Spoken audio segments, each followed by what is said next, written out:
Olá pessoal, eu sou Leonardo Cássio, sou escritor, dramaturgo, produtor e um dos apresentadores aqui do Curto Circuito. E antes de começar o nosso bate-papo, eu vou fazer minha autodescrição. Eu sou um homem branco, de cabelo castanho curto, tenho olhos claros, estou usando uma camiseta rosa com uma ilustração de vários cantores brasileiros e algumas flores amarelas, uma calça preta e um tênis preto com detalhes brancos. E comigo está Thaís Polimene. Oi pessoal, eu sou Thaís Polimene, sou produtora, roteirista, curadora e apresentadora aqui do Curto Circuito. Sou uma mulher branca, tenho cabelo liso, castanho, tenho franja, estou com um rabo de cavalo, estou com um batom rosa, um brinco rosa também, uma blusa amarela fluorescente, uma calça preta e um tênis brilhante. E agora eu vou passar para os nossos convidados fazerem a autodescrição deles e aí depois eu vou apresentá-los com mais profundidade. Pode começar, Melina. Olá, eu sou a Melina Serrano e eu sou branca, de cabelo preto, comprido. Estou de camiseta preta, calça verde militar e sapato preto. Olá pessoal, eu me chamo Nelson. Sou um homem branco também, estou usando boné, um óculos, a camiseta do maracatu com uma xilogravura bem chamativa, uma bordinha de chita, calça preta, sapato bege e é isso. Muito bem, muito bem-vindo, gente. Obrigado. Obrigada. O Curto Circuito, Circuito Nacional Profissões da Economia Criativa Artes Cênicas, tem patrocínio da Ziló Alimentos e Energia, da Sotrec, do consórcio Embracon, tem apoio da Drico Impermeabilizantes, tem a realização da Branca Lione, da Carbono 60, do projeto Profissões da Economia Criativa e do Ministério da Cultura do Governo Federal por meio da Lei de Incentivo à Cultura. E aqui em Quatá, onde está acontecendo esse bate-papo, tem o apoio da Escola Estadual Professor Chiquinho. Bom, a gente tem um público aqui, se vocês quiserem vir mais para frente para ouvir a gente, fiquem à vontade. E eu vou apresentar então nossos convidados. A Melina Serrano é bailarina e professora de dança. Ela é proprietária da Escola Arte e Dança e do ateliê Melina Bailarina, com 14 espetáculos autorais. O Nelson Silva é músico, ator, escritor, diretor e dramaturgo, muitas coisas. Ele é formado em pedagogia pela Universidade Paulista. E aí eu queria então começar falando sobre isso, sobre a formação de vocês. Melina, você é formada em letras, né? Sou. E o Nelson é formado em pedagogia. Como que a arte entrou na vida de vocês? Você começa? Pode começar. Então, desde pequena eu sempre gostei muito, né, de dança. Minha mãe fala que desde quando eu nasci, eu acho que eu já nasci dançando. E aí minha mãe sempre incentivou esse meu lado artístico, porque a gente sempre foi da igreja. E geralmente quem é da igreja sempre tem essas oportunidades de dança, de canto, né, de teatro. Geralmente começa na igreja. Então desde pequenininho eu sempre dancei na igreja, sempre fiz aula de balé, tudo. E eu sempre falava que eu queria ser professora de balé. Às vezes assim, eu pensava, não sei se vai dar certo, mas às vezes como um hobby, né? Porque a gente sabe como é difícil aqui no interior trabalhar com cultura, com arte. Mas aí eu pensei assim, vou fazer uma faculdade, né? Normal, assim, de letras. E se der certo, eu continuo dando minhas aulinhas, né, de balé. Agora, se não der, daí eu já tenho pelo menos um diploma, né? Só que no fim deu super certo e graças a Deus aí eu tô já há 15 anos nesse ramo. Nossa, parabéns. Bastante. A minha formação, na verdade, eu entrei no mundo da arte por causa da música mesmo. O objetivo principal, desde muito pequeno também, era a parte, né, da musicalização e tal. Então esse foi meio que o caminho de entrada, né? Mas como eu sempre gostei das duas áreas, tanto da parte da música quanto da parte do ensino-aprendizagem, então o caminho que eu achei para juntar esses dois quereres foi justamente fazendo pedagogia, que é um dos caminhos maravilhosos. Aconselho, façam pedagogia. Unir justamente a didática e a prática, que é algo que todo artista tem que ter nesse meio, né? Que é justamente saber também como passar para frente aquilo que você sabe. Então a pedagogia foi também esse caminho de meio que um porto seguro, como foi dito, tipo, né, eu tinha ali a minha profissão como músico, mas falei, não, vou deixar aqui uma profissão de stand-by também, mas sempre pensando nessa possibilidade. E aí deu muito certo, logo em seguida eu fui fazer artes visuais para complementação e nesse meio tempo as formações técnicas dentro do setor artístico, como principal, né, como ator, depois eu fui correndo atrás da parte de produção, porque todo ator acabou tendo que se virar dentro desse processo de economia criativa, teve que se buscar um pouco mais de compreensão do processo de produção, e aí fui me aventurar em produzir. Por produzir, tive que aprender a compor os meus próprios textos pela questão de direitos autorais. Então uma coisa foi puxando a outra, e aí quando eu me vi, eu estava dentro de um espaço já como gestor técnico de um espaço de cultura, que produzia cultura já há mais de 6 anos, né? Quando eu peguei o espaço já tinha 6 anos de existência, e aí eu já estava imerso naquilo e conciliando a vida com a segunda profissão, que era ser professor. Então meio que começou como um hobby, depois virou profissão, e agora eu falo que as duas têm o mesmo peso ali também. Não dá ainda para viver de arte puramente, mas a gente já consegue ser feliz pra caramba nesse meio. Você dá aula do quê? Eu dou aula de filosofia, sociologia e artes visuais. Atualmente, estou como Proatec e professor de projeto de vida. Então, vai juntando várias disciplinas desse ensino médio novo. E aí, meio que a gente foi achando caminhos para levar a arte, inclusive, para dentro da escola, né? Dentro dos itinerários dos alunos, dentro da possibilidade das eletivas. Então, foi um outro caminho que eu achei de pular novamente da educação para a arte e fazer esse link entre as duas coisas. E em algum momento você dorme, né? Tudo isso aí. Entre o acordar e o dormir, a gente tem algumas medicações controladas. Deixa eu aproveitar, então, que você citou a questão do espaço que você faz a gestão. Fala um pouco sobre ele, só que ele é um ponto de cultura. Eu acho que é legal, se você puder explicar o que é um ponto de cultura, que tem muita gente que não sabe o que é. Bom, o Ponto de Cultura ele é um projeto construído, né? A gente fala que é um projeto construído a 6 mãos. Teve como um dos principais ligadores dessa história o Célio Turino, que foi quem construiu a rede de cultura viva e depois foi fazendo esses links entre esses espaços. E ele surge, né, em 2010 com a necessidade de unir esses espaços culturais que antes não se conversavam. Existiam outros projetos que faziam isso, mas ele vem para uniformizar esses espaços, né? E a partir daí surgem as políticas de cultura nacional, né? Juntamente com os pontos e pontões, que tem as diferenças entre pontos, pontões e os pontos MIS, que são os pontos voltados para audiovisual. E, consecutivamente, esses espaços foram se organizando para construir uma teia cultural, que ainda existe até hoje, que é o que a gente conhece como teia cultural. Tem os encontros, os fóruns municipais de cultura e fóruns estaduais, e esses espaços acabaram ganhando uma voz mesmo dentro da cultura. E os pontos de cultura eles surgiram através dessa demanda da cultura popular mesmo.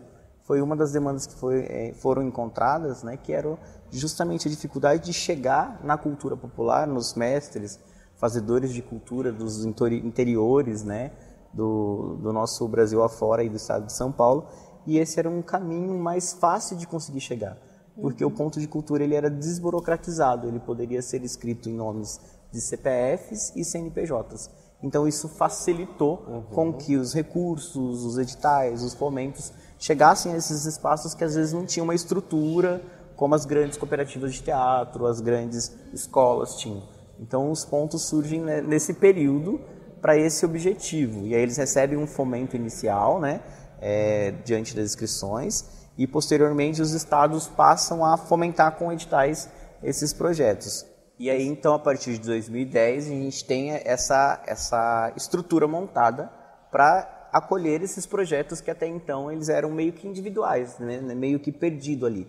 E essa teia, né, que se construiu, que ficou conhecida como os pontos e pontões de cultura, deu voz a esses espaços, como o Espaço de Paraguaçu Paulista, que foi fundado, né, em 2010, na verdade, de 2010 para 2011, recebeu aporte financeiro durante um tempo, então a gente conseguiu estruturar, comprar instrumento, equipar o espaço, contratar monitoria, fazer todo esse processo de fomento cultural e tirar aquela galera que era da informalidade, que muitas vezes fazia no voluntariado, e trazer para dentro do espaço para fazer vivendo de arte, né, ganhando e trabalhando com isso. Então, eu acredito que foi um dos projetos mais assertivos que nós tivemos nos últimos 10 anos de produção mesmo e de fomento artístico.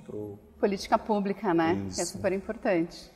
Ô Melina, quando eu estava procurando aqui alguém da economia criativa das artes cênicas, né? Eu queria trazer alguém de Quatá. Aí não achava tal, eu falei, deve ter alguma escola de dança, pelo menos. E uma escola de dança é um espaço cultural, né? Com certeza. E aí eu achei essa escola de dança, aí vendo seu Instagram, uns espetáculos lindos, assim, de uma produção de altíssimo nível, achei maravilhoso, parabéns. Obrigada. Fico muito feliz. Eu queria saber como que você decidiu criar uma escola de dança, porque realmente não tinha, foi isso? Exatamente, não tinha. Eu fiz balé em rancharia quando eu era pequena. E aí durou acho que uns 5 anos e aí fechou.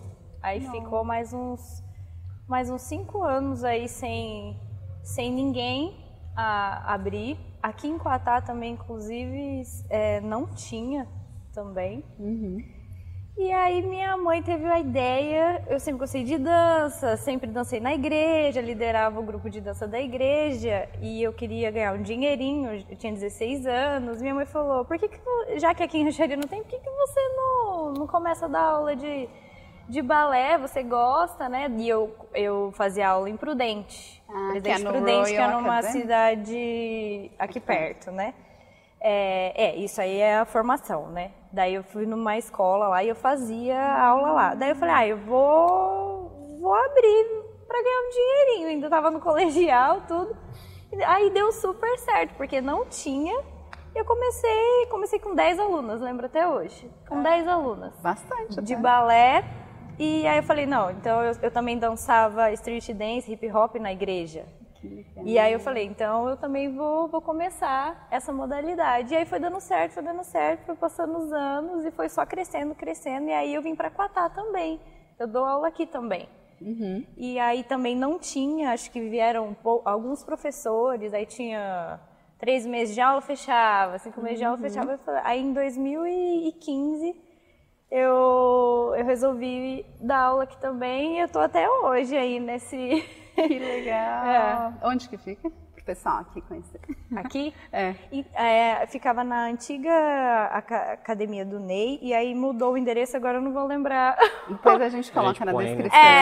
Eu não vou lembrar de cabeça, mas antes ficava na academia do Ney. Hoje é a academia do Rudinei. O pessoal daqui da cidade sabe. Ai, gente. Visitem a escola. Visitem, isso. E eu tô curioso, que igreja é essa que oferece tanta coisa? Olha, era a igreja quadrangular, lá de Rancharia. E ainda existe? Existe a igreja, existe também, mas eu acho que agora só tem... Eu não frequento mais lá, agora eu frequento outra igreja. Uhum. Mas ainda tem o Ministério de Dança. Inclusive eu tenho um dançarino que ele é da igreja, lá dança na igreja e dança comigo. Porque muitas vezes a gente faz bate-papo, muitas pessoas falam que começaram com as atividades culturais em igrejas diversas, assim, então E é legal porque a minha igreja tinha essa modalidade, o street dance, né? Então era muito legal e uma coisa assim, inovadora para uma igreja. Sim, diferente. Deu super certo. Nelson, conta pra gente então como que é o financiamento do Ponto de Cultura, né? Como que vocês conseguem grana para continuar fazendo todas as atividades que vocês fazem, e aí conta também pra gente quais são todas as atividades. Quando a gente fala de grana, já fica sempre mais tenso, né? Já vem um sorrisinho assim. Meu Deus. Já pede aí o Pix pra galera. Os boletos, pessoal, doem, a vaquinha tá online, é só pesquisar as páginas do Ponto, já faz o jabá. Como eu disse, né, apesar do projeto, apesar dos pontos de cultura terem ali o seu pico, né, em 2010, que foi quando o nosso foi criado, né, até retificando isso, estava puxando aqui na memória digital, a história se confunde muito com as histórias do ponto, porque a gente surge no último ano de fomento desses espaços.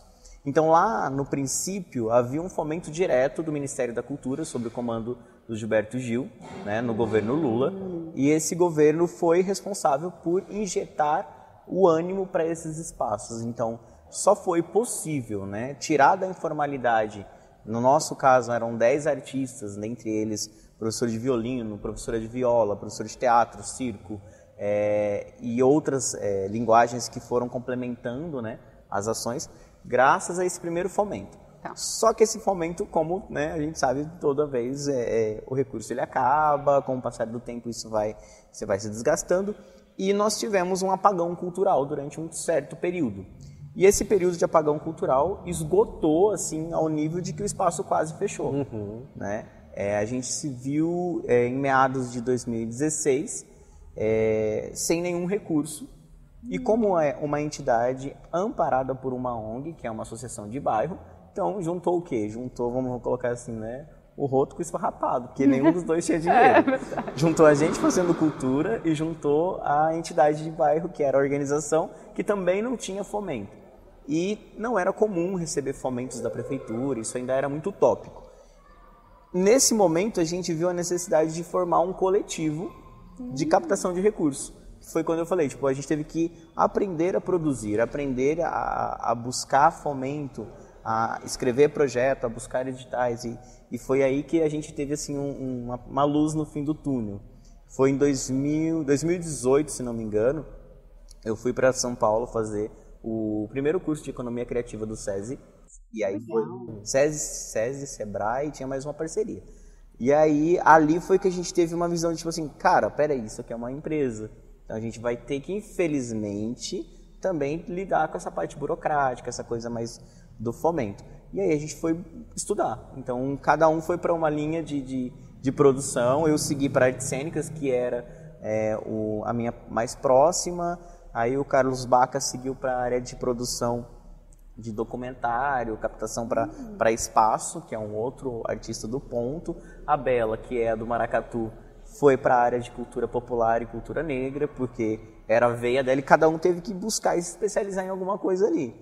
Com isso, em 2018, a gente funda o coletivo Casa A, que é um coletivo de artistas extremamente voluntariados e pobres, captando recursos para manter um espaço que entrega arte e cultura gratuita na cidade. Então, assim, foi na força do amor pela arte mesmo para fazer isso acontecer. E nesse meio tempo ainda conciliando com a vida, trabalho, rotina, as 10 outras coisas, né? Senão você acaba não comendo também. Então há essa necessidade. Mas a partir daí teve esse start de começar a buscar a economia criativa, né? Começar a entender como funcionava esse propósito. É uma mudança de hábito, porque a gente vem da arte pela arte, então a gente vem dessa concepção de que a arte não devia ser um produto de venda, né? Devia ser algo financiado, mas infelizmente nem todos os governos têm essa mesma relação com a arte, né? Para muitos as pessoas veem, é igual aqui, o ponto a gente aprendeu na prática, né? Quando a gente olha para a tela, para a câmera, para a televisão, para o jornal, a gente vê uma pessoa desempenhando um papel, mas por trás dessa pessoa existe uma equipe 10 vezes maior do que aquela pessoa que está ali. E essa pessoa também come, essa pessoa também dorme. Então a gente viu que era necessário, né, apesar de ter que mudar toda essa visão sobre a cultura, de que não dava para fazer arte pela arte, é porque tinha gente precisando comer. Então a gente teve que buscar essa capacitação e começar a acessar essas vias de recurso. Editais do PROAC, a Lei de Financiamento à Cultura, que é, inclusive, né, a financiadora deste projeto, junto com as parcerias. Então, acho que o caminho foi... tem uma frase, né, a gente estava falando de igreja, tem uma frase assim, né, ou vai pelo amor ou vai pela dor. Infelizmente a gente foi pela dor, né? Na época do amor a gente não tinha noção do que tinha que fazer, a gente estava só fazendo arte. E aí a gente teve que se virar e aprender a fazer projeto cultural para a manutenção do espaço. Hoje a manutenção ela é 100% captada através de projetos. Então assim, nós temos nesse ano 2 emendas específicas de parlamentares do município mas que foi assim, um processo de convencimento de 6 anos para a pessoa falar assim, eu acho que vale a pena deixar ali 3, 4% da emenda para poder fomentar a cultura. Então é um processo de convencimento mesmo, é um processo complexo, né? Porque muitas vezes a arte ela é colocada como a segunda opção para tudo, terceira, quarta, quinta, dependendo do processo. Então, hoje a gente, né, financia os nossos próprios projetos com captação, com recurso, todas as ações que envolvem o ponto de cultura, ou que envolvem os projetos de violino, violão, o grupo de cordas, o maracatu, o teatro, eles têm uma unidade fiscal que eles repassam para o espaço. Então, pediu ajuda de custo, desse valor, tanto fica para o projeto, tantos por cento vai para a manutenção do espaço, para continuar fomentando e criando mais projetos. E aí, como vocês imaginam, a gente está em período de PROAC, né? Então, agora está todo mundo lá no Ponto de Cultura nesse momento, ou com a telinha ligada, né, pensando em assistir a live, e ao mesmo tempo já fazendo formação ali, participando de live aqui, escrevendo projeto lá, para não parar, porque é um processo complexo, acaba sendo desgastante, mas quando você vê lá o projeto aprovado, quando lança no Diário Oficial, que nossa, aquele momento que você fala assim, gente, valeu a pena todo o cansaço, continuar fazendo arte, continuar fazendo isso acontecer. Então, assim, meio que é isso. Paraguaçu Paulista é uma cidade pequenininha. Quantos habitantes tem lá? Sabe? Média 46 mil habitantes, na casca. E é uma cidade reconhecida, né? Pela questão cultural também, tem no setor da música caipira, a gente tem as Irmãs Galvão, Meu Pai, toda essa estrutura. E ainda assim falta fomento. Ainda assim, né, a gente está numa luta ali para conseguir que a cultura ganhe essa visibilidade, esse espaço que ela merece. Deixa eu te perguntar uma coisa. Isso que você falou das atividades de violão, violino, tal, que você comentou lá, elas são oferecidas por meio de projetos, mas assim, já tem grupos de pessoas ou é aberta para começar novas aulas, crianças ou adolescentes? Como é que são? Na verdade, assim, todos os projetos eles são semestrais, então a cada 6 meses abre inscrição novamente, é totalmente gratuito. Então a gente tem como abrangência toda a cidade, né? Não tem um público-alvo específico, a gente fala que vai desde a criança pré-alfabetizada, né? Que há necessidade para alguns projetos como musicalização, que há necessidade disso, até adultos com as tataravós presentes, pode ir, que não tem problema. A cada 6 meses a gente abre inscrições para novas turmas, tanto nos projetos permanentes quanto nas oficinas itinerantes que acontecem a cada 2 meses, a cada 4 meses, que são oficinas mais pontuais. Legal, itinerante pela cidade. Isso, faz todo esse rodízio. Tem algumas oficinas que acabam saindo, né, de dentro, vazando para fora do ponto, que são oficinas de cultura popular, a oficina de maracatu, que vai para dentro das escolas, então que ganha esse espaço e acaba circulando e sempre trazendo mais gente nova para dentro do espaço. Porque a rotatividade, né, no processo artístico, acho que é assim para todos, né? Acaba entrando um, às vezes dá certo, não dá, no meio do processo entra outro, e aí a pessoa se descobre e continua maravilhosamente bem. Então, há uma rotatividade grande e por isso há necessidade de fechar os ciclos a cada 6 meses. Eu acho que o legal aqui é que a gente tem 2 exemplos de financiamento à cultura, né? 2 exemplos diferentes. O Ponto de Cultura de Paraguaçu Paulista é financiado por investimento público e a Escola Arte e Dança. Então, a Escola Arte e Dança é financiada pelos pais mesmo, é totalmente particular. Eu faço o espetáculo, né, todo final de ano, e aí desde o começo do ano eu já começo a organizar tudo, já mando uma cartinha para os pais explicando o valor de figurino, e aí cada pai fica responsável por vender alguns ingressos. Tá. E aí com esse valor dos ingressos a gente consegue pagar som, luz,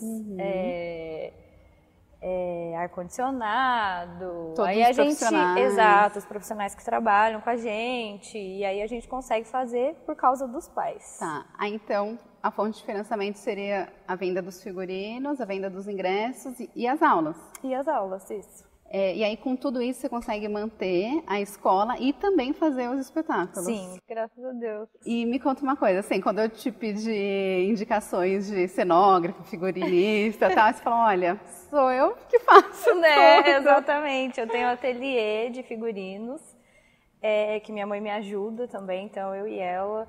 como a gente sempre fez os figurinos do espetáculo, daí eu comecei a ter essa ideia de empreender também nessa área, né? Não ficar só na parte de dar aula, de fazer os espetáculos. E aí minha mãe topou essa ideia comigo, a gente criou esse ateliê, então hoje a gente pega escolas de Presidente Prudente, escolas de balé, a gente pega escolas de formatura mesmo, infantil, lá em Rancharia, inclusive aqui de Quatá, quem quiser, né, a gente já tá.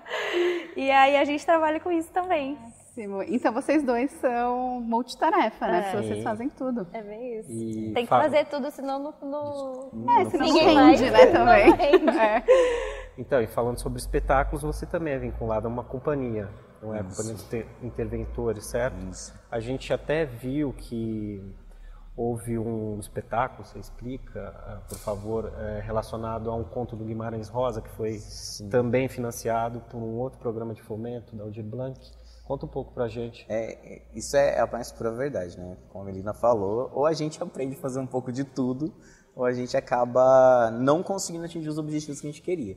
Não porque não tem, mas porque acaba que a mão de obra pro setor da cultura, ela é muito específica, tem aquele olhar, tem aquela coisa do... E às vezes na correria a gente acaba não conseguindo, né, fechar essas parcerias.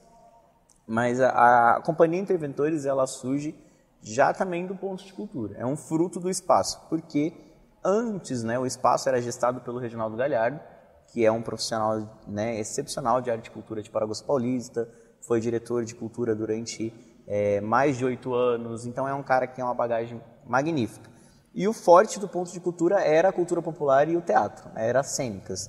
Então dele veio Os Dois Compadres, espetáculo que rodou Sescs da região inteira, foi para o Sérgio Cardoso. E como a gente era meio que cria dele ali dentro do espaço, a gente continuou fazendo. Logo que ele saiu, né, que ele saiu da gestão da prefeitura e voltou para a parte, né, da relação do professor, que é outro professor, a gente fundou a Companhia Interventores para não parar com a parte de teatro do espaço, para continuar fomentando. Dentre os textos, a gente começou a brincar com alguns textos curtos, todos de cultura popular, por causa da veia, né, que acho que o interior é muito, a gente bebe muito dessa água. E aí foram vários contos pequenos, e aí veio aquela necessidade, a gente precisa ter algo nosso, autoral, ainda que adaptado, para projeto. E aí eu, parado no tempo, pensando nisso, veio um momento meio caótico na minha vida, que foi justamente a perda do meu pai, e lendo alguns dos contos, eu me deparo com A Terceira Margem do Rio, que é o conto do Guimarães, que fala justamente sobre essa partida sem volta. Então aquele conto meio que me pegou e me trouxe para dentro da literatura. E eu não conseguia dormir. Eu deitava e ficava pensando, nossa, mas o que será que aconteceu com aquele filho? O que será que aconteceu com esse pai? O que de fato acontece nesse conto? E aí, como o próprio Guimarães ele deixava claro que ele não fechava as histórias dele de propósito, né? Que ele brincava muito que entre pães e pães é questão de opiniões, ou de opiniões. Eu falei, cara, e se eu colocasse nesse conto a minha visão do que está rolando nessa história? E aí eu fui me aventurar a escrever o meu primeiro texto mesmo, minha primeira dramaturgia. Um processo bem complexo e caótico também, porque eu nunca tinha feito isso, eu só encenava, então eu recebi o texto pronto, o diretor dirigia, tão mais tranquilo, né? Era tão mais lindo, e aí eu fui me inventar de escrever e dirigir. Então fui buscar informações, fui buscar alguns parceiros na região que já faziam isso há muito tempo. A gente tinha muito contato com a Cia Cênica, que é uma companhia gigantesca de teatro também, que trabalha com cultura popular. A gente teve vários works com eles, várias trocas e oficinas, e aí surgiu esse texto. Quando surge o texto, a gente fala, bom, agora é a hora de montar. E aí começa o processo da montagem, aí vem escolha de elenco, figurino, e aí elenco de teatro, quando é grande demais, né, é uma treta atrás da outra. Quando é pequeno também. Até monólogo, o menor é um monólogo, mas ainda assim dá briga consigo mesmo, né, é o famoso, capaz. Tem que tratar Piaget aí. Mas no teatro aí a gente conseguiu montar. Logo que a gente conseguiu montar, a gente já acionou uma linha de fomento, aí a gente conseguiu, não, agora a gente vai para gravação. Já que a gente conseguiu montar, vamos gravar esse espetáculo. E a gente fez essa gravação através da Lei Aldir Blanc, que foi a lei de cultura emergencial que teve, né, no ano de 2020, por conta da pandemia, todo aquele processo de isolamento mesmo.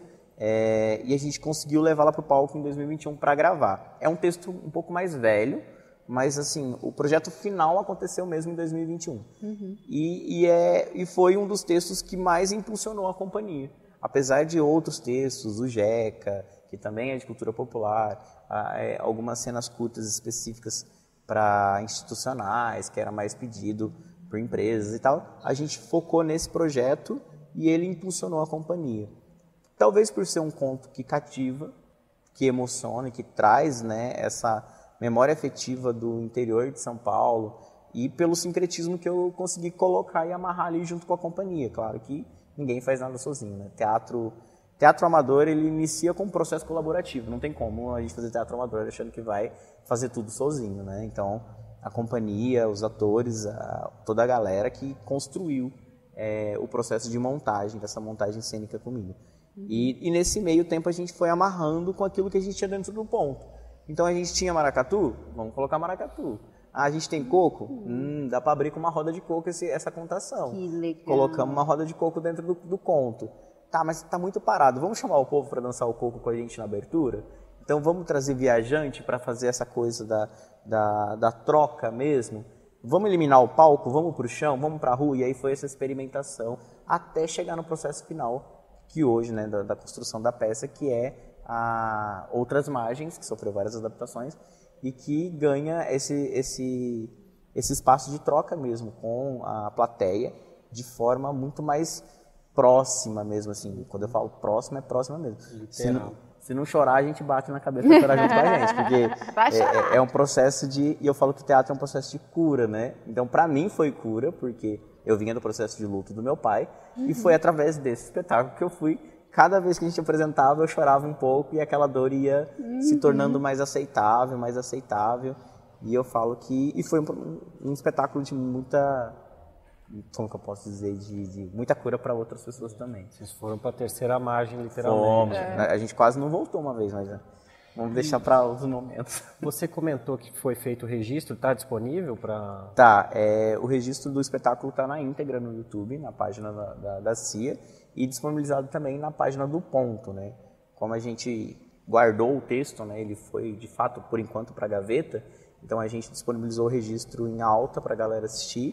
Quem quiser conhecer Outras Margens, é só procurar Ponto de Cultura, vai estar lá na íntegra o espetáculo para poder assistir. Ponto de Cultura de Paraguaçu Paulista. Isso. Por enquanto está Ponto de Cultura PPTA, abreviado. Agora a gente ganha um nome porque a gente veio nesse processo de sempre Ponto de Cultura de Paraguaçu, de Paraguaçu, de Paraguaçu. Aí um amigo nosso falou assim, gente, vocês precisam de um nome, pelo amor de Deus, porque Paraguaçu é uma cidade e as pessoas vão achar que daqui a pouco só tem ou só tem vocês, ou o espaço é da prefeitura. Aí a gente começa a assumir um nome agora que é Salão Cultural, porque era um salão de eventos, né, antigamente bem destruído, mas era. Aí agora a gente transformou num espaço mesmo do Ponto. Então, hoje a gente passa a denominar Ponto de Cultura Salão Cultural. Perfeito. Mas se pesquisou, vai achar alguma coisa lá. Melina, o Nelson comentou sobre o processo criativo dele. E para você criar os 14 espetáculos que você já criou, como que funciona? De onde vem a ideia? Como que você coloca isso em prática? Então, igual você falou, né? As noites, menino do céu, deitou assim, a cabeça fica... Começa... Então, geralmente assim, eu procuro pensar num tema e eu exploro aquele tema. Tá. Geralmente os espetáculos clássicos, de balé clássico, tudo, eles pegam uma história, por exemplo, Branca de Neve, e aí eles fazem o espetáculo inteiro, a Branca de Neve. Mas eu não tenho só o balé, né, clássico, eu também tenho o hip hop, e eu sempre gostei de musical, uma coisa mais assim, mais animada do que só o balé clássico, que muita gente não gosta também só do balé, né? Então eu sempre pensei em um tema que eu conseguisse abranger. Então, por exemplo, um dos temas do meu espetáculo é geralmente eu que crio a história também. Eu crio a história, Por exemplo, esse meu último foi Tudo por uma Esmeralda, chamou Tudo por uma Esmeralda. E aí eu pensei assim, vamos criar um espetáculo, uma floresta encantada, E aí, essa floresta, vão ter alguns vilões que vão destruir a floresta. Então vai ter alguém, que era o André, inclusive, no teatro, um menino que vai atrás para cumprir as missões e conseguir resgatar a Esmeralda para salvar a floresta. Então, aí eu fui pela parte da floresta, tipo, então tinha Joaninha, tinha abelhinha, coelhinhas. Aí teve a dança das pedras, que veio as pedras. Aí a gente Porque você tem que pensar também na idade dos alunos, na idade dos alunos, de 3 anos até Tataravó.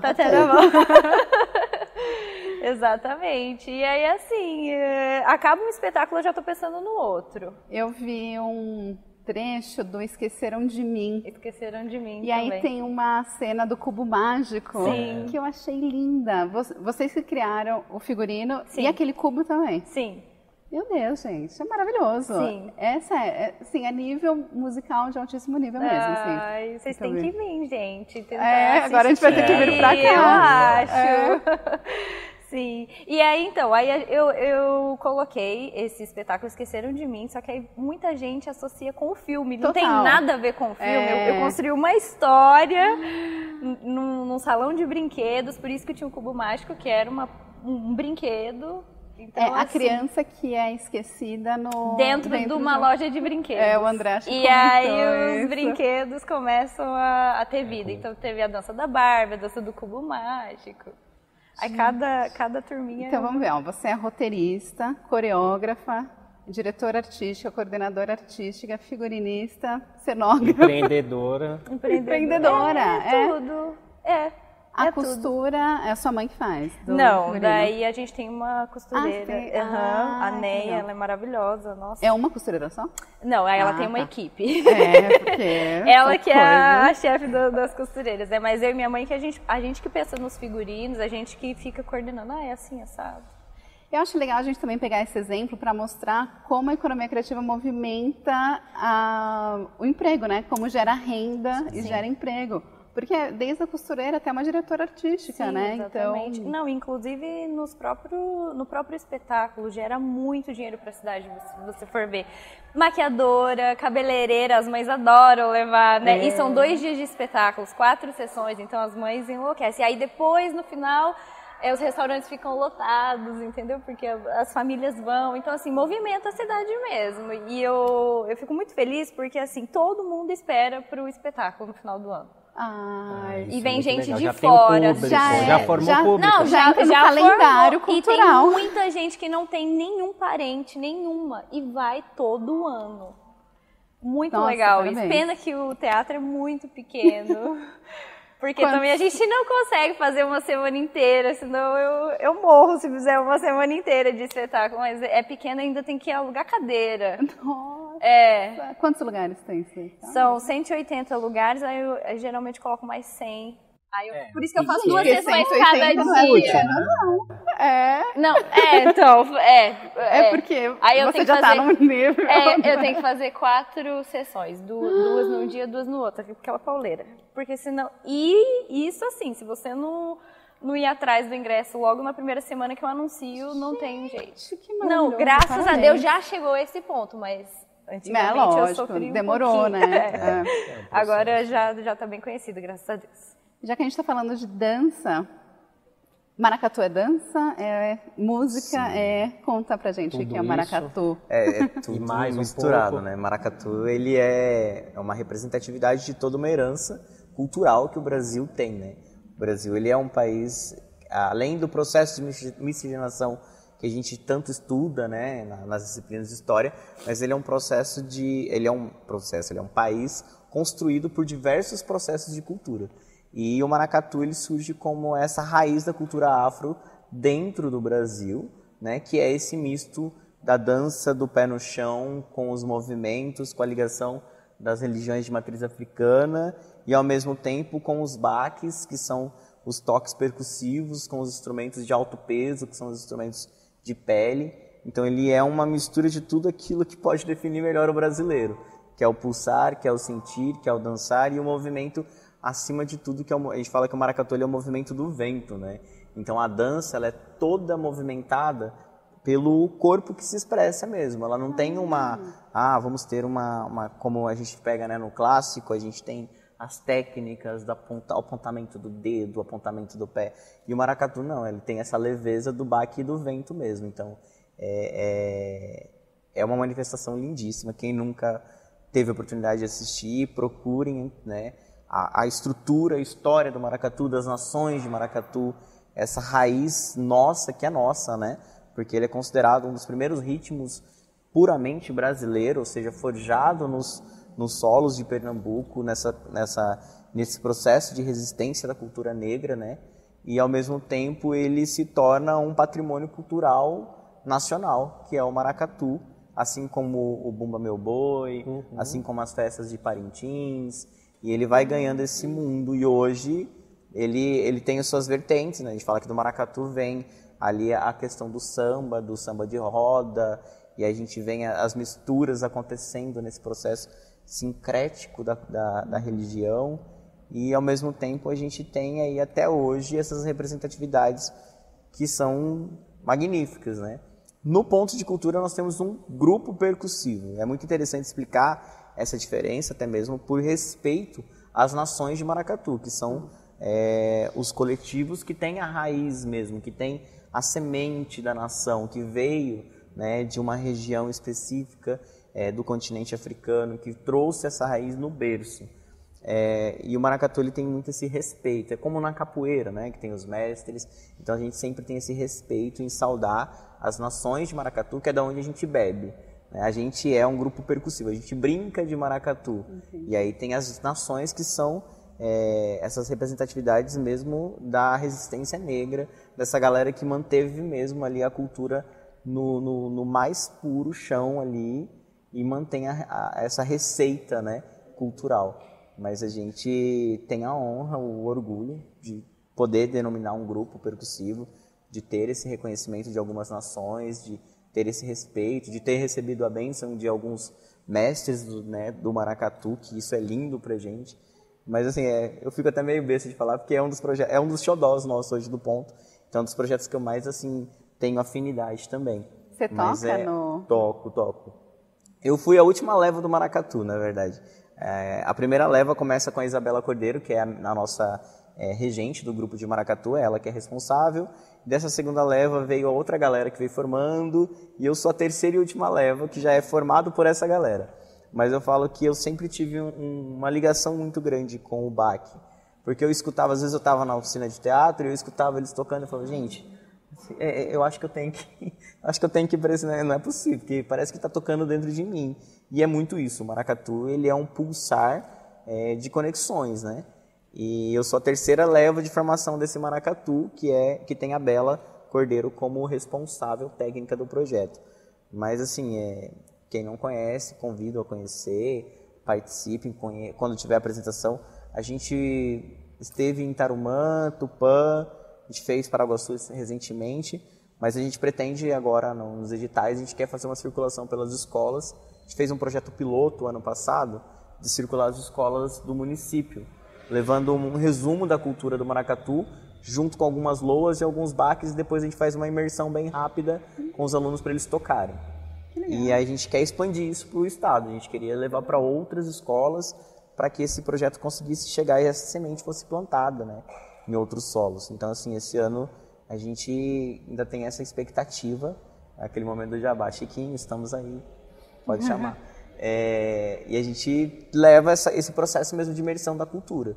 Então, para mim, como foi magnífico, eu acredito que é magnífico para quem pega o instrumento, dá o primeiro baque na alfaia, ou pega a caixa e vai rolar o primeiro toque, ou pega o gongue e vai sentir o tinido do aço. Então, cada estrutura, cada poesia por trás do instrumento, cada magia, esse enredo que constrói o maracatu, eu acho difícil quem não se apaixona e não fala assim, não, eu vou já sair comprando um gongue, um chequerê e sair tocando maracatu. São quantas pessoas no grupo? O coletivo hoje ele está com 26 maracatuzeiros. Né? Já teve mais, né? A gente veio numa pandemia e aí parou tudo, como eu falei, teve um processo de quase fechar o espaço, mas a gente já chegou a ter mais maracatuzeiro. Hoje nós somos em 26, dentre eles a gente tem em média de 13 a 14 crianças, e o resto já é adulto. E as crianças são fruto dessa imersão nas escolas. Né? Então a gente tem crianças de 14, 12 anos tocando maracatu. E rompendo uma barreira cultural mesmo de preconceito, que existe muitas vezes com tudo aquilo que é de ligação de matriz africana, né? Porque a concepção a construção social, né? Ela é uma construção arcaica e que colocou alguns tabus sobre isso, tipo, parece que, né, colocou não, a gente tem que ser afirmativo nisso, né? Demonizando mesmo tudo aquilo que vinha do berço da África. E, na verdade, nós somos o berço, né? Nós somos frutos desse berço. E aí a gente poder romper nossa, mas o que vocês fazem, né? Ah, é macumba? É a principal coisa que a gente escuta. Aí você vai falar que antes mesmo de existir a macumba, o maracatu já existia. Então a gente fala, é aquela coisa do respeita a nossa história, existe muito mais além disso. E conseguir levar isso para as mães, para a família, e a família confiar em levar, né, a sua criança e falar assim, não, toma, deixa ele tocar, deixa ele sambar, deixa ele rodar com vocês, porque a gente precisa ter esse processo de pertencimento. E eu acho que a gente perde muito quando a gente anula toda a cultura afro que nós temos na nossa veia, no nosso sangue, na nossa história, por preconceito.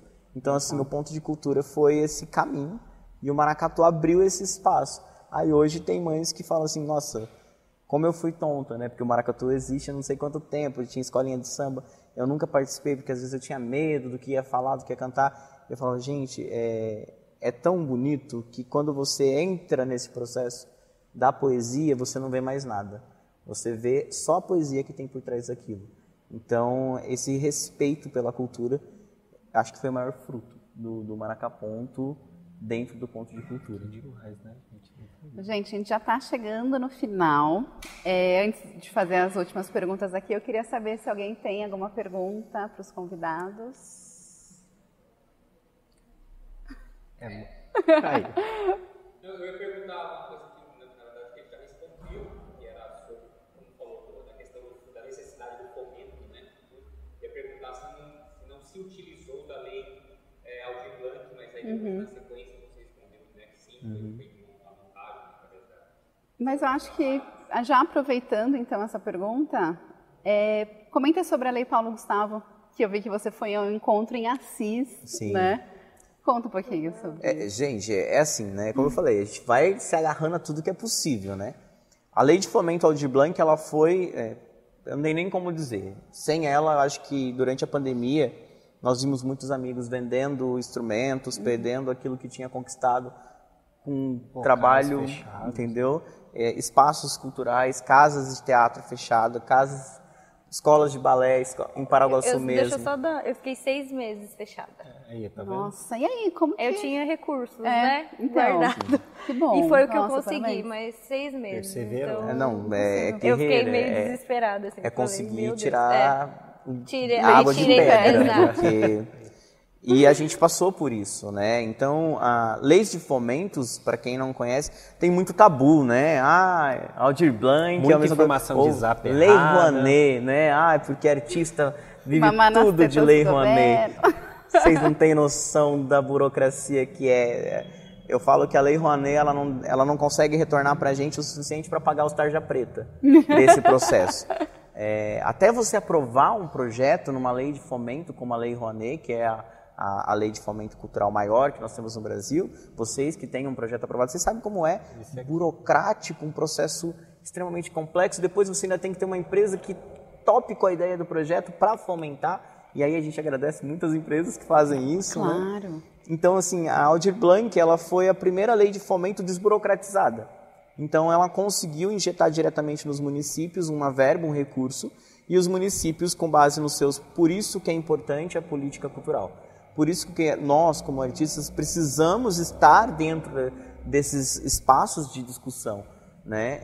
Então, os municípios que tinham um espaço de discussão conseguiram se organizar e conseguiram criar editais próprios, que é algo inédito na história da cultura no interior paulista.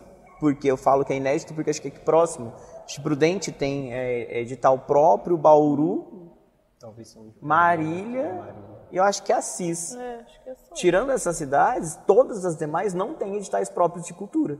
Então, a Aldir Blanc foi essa luz, porque elas puderam construir esses editais, como o recurso era carimbado para isso, então elas puderam construir editais para fomentar. O Ponto de Cultura sobreviveu graças ao Aldir Blanc. Durante esses 2 anos, foram R$30 mil investidos em 2 anos de projeto, pagando monitor, e aí é aquilo que você falou, fazendo a economia circular com 10 pessoas trabalhando dentro do espaço, com recurso que às vezes para outra destinação não seria nada, né? A gente brinca aqui 30 mil num hospital que necessita muito e a causa é muito válida, mas acaba gastando em um dia. E com 30 mil a gente fomentou um espaço cultural que evita que as pessoas adoeçam e cheguem ao hospital, como casos de suicídio, doenças como eu posso dizer, psiquiátricas, que a cultura é comprovado, a arte tira isso, né? Então eu falo que a gente teria muito mais a ganhar.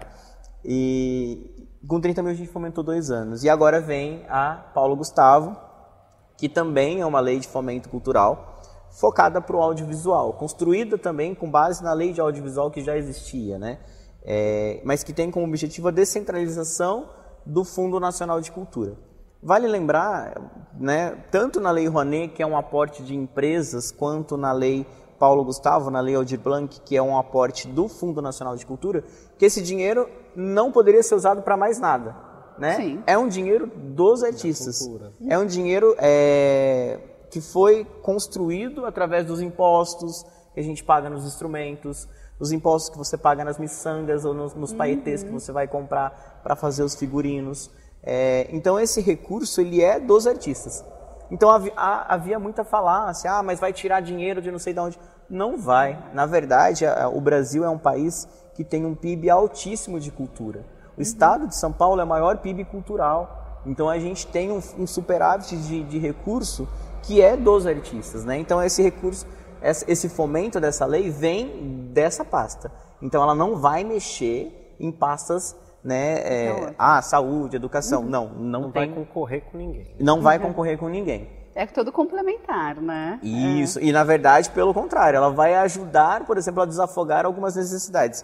A gente sabe que pela Constituição brasileira, a preconização dos serviços essenciais e dos bens essenciais, ela é obrigação do Estado. Então, arte, cultura, lazer, educação, saúde, esporte, tudo isso é preconizado pela Constituição. Então, quando uma lei vem tirar de um fomento que é próprio para isso, ela ajuda também a não onerar outras pastas que teriam que cumprir com isso, né? Então, a Paulo Gustavo ela é uma lei criada com o objetivo de descentralizar esse fundo novamente, ou seja, é parte desse fundo, porque o fundo é muito maior, graças a todos os fazedores de cultura, né? E graças infelizmente, aos impostos que a gente paga, mas, vamos que agradecer. Retornem, né? Que retornem, exato. Quanto mais leis, melhores. E a Lei Paulo Gustavo, ela entra agora em vigor, a gente está aguardando a regulamentação, ela foi sancionada no governo anterior, mas porém teve um entrave do tipo, não, vamos liberar. Havia uma guerra cultural dentro do governo anterior, uma caça às bruxas, aos artistas, né? E agora a gente conseguiu destravar esses caminhos e passa para a regulamentação. Acho que até o final de abril, se tudo der certo, já está regulamentado. A partir daí os municípios são informados, né, desse processo. O recurso tem como você pesquisar lá quanto vai vir. Fica de olho, hein? Fica de olho. Quanto vai vir para o seu município, quanto desse projeto é destinado para audiovisual, né, vídeo, gravação, ou até mesmo podcast, ou eu quero fazer um curta-metragem na minha cidade, quero registrar um documentário, eu tenho uma história legal para trazer. Essa lei vai ter recursos específicos para isso. Recurso para manutenção de espaços audiovisuais, às vezes a cidade tem uma sala de teatro, uma sala de cinema, às vezes tem um ponto MIS, né, que é os pontos de cultura, mais focado na parte audiovisual. Vai ter recurso, tem uma parcela desse recurso destinado especificadamente para formação artística dentro do setor audiovisual, que é muito magnífico, porque o pessoal da técnica aqui, já deixo o meu agradecimento, porque a coisa mais difícil do mundo é achar técnicos do setor do audiovisual. Gente, é difícil pra caramba, para gravar, para filmar, e quando falar que vai fazer live, aí foge todo mundo, aí ninguém quer mesmo.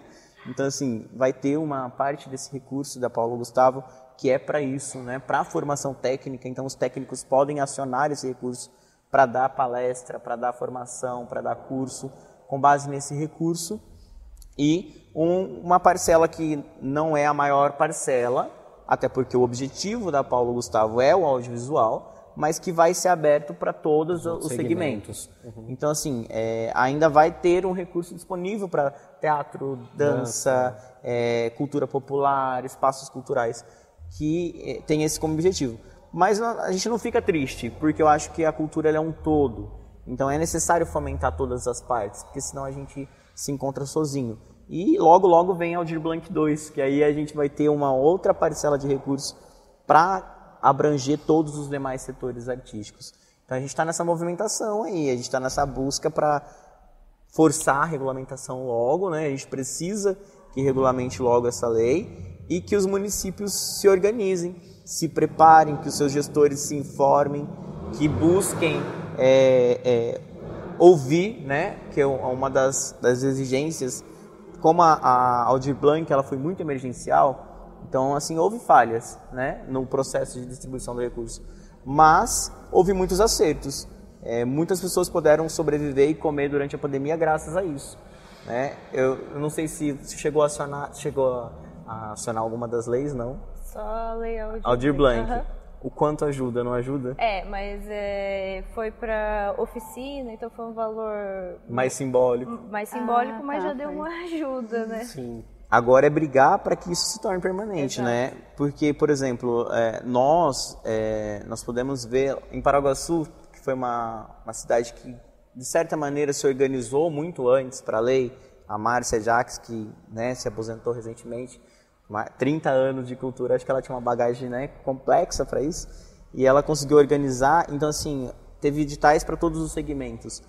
A gente pôde escutar, por exemplo, de artistas que falam assim, cara, o dinheiro que eu ganhei, eu comprei de volta o que eu tinha vendido. Então, tipo assim, o dinheiro que eu recebi, eu fui lá e busquei de volta o meu violão.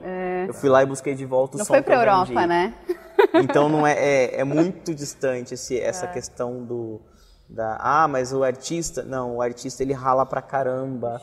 E cada centavo que cai na conta do artista ali faz uma diferença danada. Então, essas leis de fomento, cara, elas são essenciais, primordiais e, acima de tudo, elas são responsáveis por permitir que a gente continue acreditando numa política cultural assertiva, né? Eu acho que toda luta é válida. Hoje a gente está aí na luta dos professores pela ideia de, né, derrubar o novo ensino médio e construir um ensino que de fato possa ser importante e que dê formação para os nossos alunos. E a luta dos artistas não é menor que essa também, uma vez que a gente vai brigar contra a mesma causa, que é o quê? A ignorância. A gente vai brigar contra as fake news, a gente vai brigar contra os tios do Zap Zap, os compartilhamentos em massa. Enquanto isso, a gente está aqui, como vocês estão vendo, fazendo arte aos trancos e barrancos com aquilo que dá, né? Uns tendo que, como diz um modo, vender o almoço para comer a janta e sobrevivendo feliz, né? Entre esses trancos aí, sobrevivendo feliz do que faz. Nossa, parabéns. Vocês dois são inspiradores.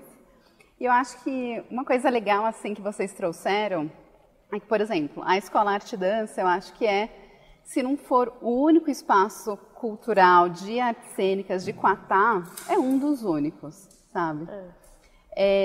E aí eu também vejo que nas redes sociais do Nelson, do Ponto de Cultura de Paraguaçu Paulista, vocês divulgam muitas coisas de outras cidades, né? Sim. E nunca tem de Quatá. E eu acho que vocês deram dicas, sabe, de como o Quatá pode movimentar mais, sabe, pode investir mais em cultura, não só em artes cênicas, mas em cultura no geral. Então, acho que esse bate-papo aqui vai dar ideias aqui para algumas pessoas investirem, principalmente, né, o poder público, eu acho que é importante. E isso é importante que a Thaís falou, porque o município tem que se mover para receber as verbas da Paulo Gustavo e da Aldir Blanc, ela que tem que propor um plano para uso daquele recurso que já vem, porque senão, teve muito município pelo Brasil que o recurso voltou porque não usou, não né? apresentou, porque não teve gente se mobilizando como eles. Então, É importante Então, aqui. Incrível, Trazer parabéns. pra Quatá, gente, pelo amor de Deus. Não deixa o recurso voltar, não. Não é? É Vamos difícil movimentar demais isso. para conquistar, né? A gente vê a luta que é para conseguir fechar esses recursos. Então, quando a gente tem acesso, não pode deixar voltar nenhum centavo. A gente tem que empenhar. Se sobrou 10 centavos, paga um parecer técnico do pirulito. Mas vai gastar o recurso, porque fomento à cultura, não sei se é uma coisa perceptível, às vezes, nas grandes cidades, mas a gente acaba também deixando para fazer depois, né? Deixa para escrever por último, o último projeto. Total, isso. Ah, não, no último dia eu vou lá e subo a documentação. Uhum. É um mal que precisa mudar, né? O artista ele vai ter que se organizar para entregar tudo com antecedência, para conseguir aprovar com antecedência, porque, como você falou, depende do município, né? Então também depende do artista cobrar o município, cobrar a criação de um fórum de cultura, cobrar a criação de um conselho de cultura que funcione, não que seja apenas simbólico e no papel, mas que funcione, que tenha artistas que vá cobrar o plano municipal de cultura, que vá cobrar o cadastro nacional nas políticas de cultura, para que isso aconteça. E Quatá é uma cidade que tem muita representatividade cultural, por incrível que pareça. A gente está aqui do ladinho, né? Mas a gente convive com muitos meandros. Quatá, Rancharia, a gente tem aqui próximo também de No Franco e Muraí, tem outros cantores da música raiz que vão surgindo desses espaços. Então, tipo, é um caminho. A gente fala que é um corredor cultural. A gente chama de Fórum do Interior Profundo e Corredor Cultural. Por quê? Porque passa por essas cidades, né? Então, o rio ele vai descendo e com ele vai descendo os fazedores de cultura. Então, a gente precisa realmente alinhar essas políticas para que todas as cidades consigam fazer um pacto mesmo, né? Do interiorzão, de falar, não, vamos todo mundo apresentar o plano no dia 10. No dia 12 a gente vai subir os documentos, no dia 15 a gente vai esperar o recurso chegar. Para não perder recurso, porque faz muita diferença pra gente. Juntar eles para poder Juntar resolver e isso aí. fazer um Vamos. bolado aí. Asa, tá assistindo. Sigam a gente, tá nas redes sociais, profissões.ec no Instagram e no TikTok, Utopia 2222 no YouTube, Thais Polimeira no Instagram e TikTok também. Eu gostaria que vocês deixassem as redes de vocês, porque... E tem da escola também, arte, dança, balé. Esse caminho, mas pode procurar também a Nix_3, que é o perfil pessoal. E dentro do perfil do Instagram do Ponto, aí vai ter todos os outros perfis, né? No Linktree do Ponto. Tem todas as outras páginas linkadas, os coletivos. O pessoal da Branca aqui que está fazendo a live conosco. Eu tô no Instagram. E é isso, gente. Obrigadão. Obrigada pelo convite. Foi incrível.